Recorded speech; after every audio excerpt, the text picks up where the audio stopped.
Mən ona yolu göstərəcəm, lazım gələndə qolundan tutacağım. Amma tay mən onu dartası deyiləm, bu ayrı məsələ. Amma getmək istəyənin qolundan tutacağım. Bu tərəfə getmək istəyənə deyəcəm, yox, o tərəfə yox, bu tərəfə.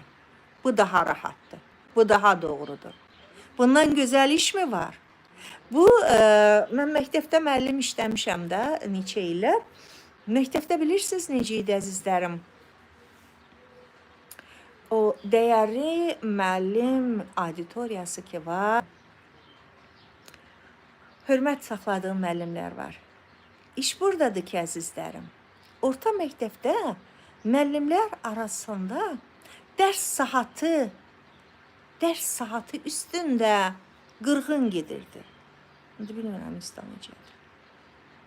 Heç kəs istəmirdi ki, məsəl üçün mən qırmızı diplomla qutarıb gəlmişdim, belə pis çıxmasın, xüsusi təqdim eləmişdilər, o vaxt raykom dövrü idi, belə elə və kənd məktəbini seçmişdim, üstümdə dava eləyirdilər ki, öz oxuduğum şəhər məktəbi ki, niyə buranı istəmirsən, kənd istəyirsən. Sözü nəyə gətirəm? Dərs saatı üstündə deyirdilər ki, bu nətər olur, bu dünən gəlib buna bu saatı verirlər.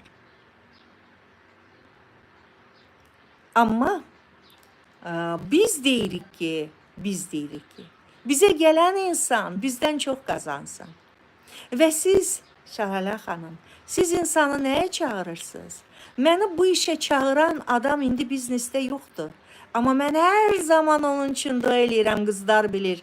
Deyirəm, Allah ondan 1000 kərə razı olsun ki, o dəfələrlə, yəni o mənə dedi, mən yox dedim, o məni çağırdı. Onun özü yoxdur bu saat biznesdə. Amma mən bu biznesdəyəm. Və siz çağırdığınız insanın həyatını dəyişə bilərsiniz. Nədən bu şansı verməyəsiniz insana? Niyə? Niyə?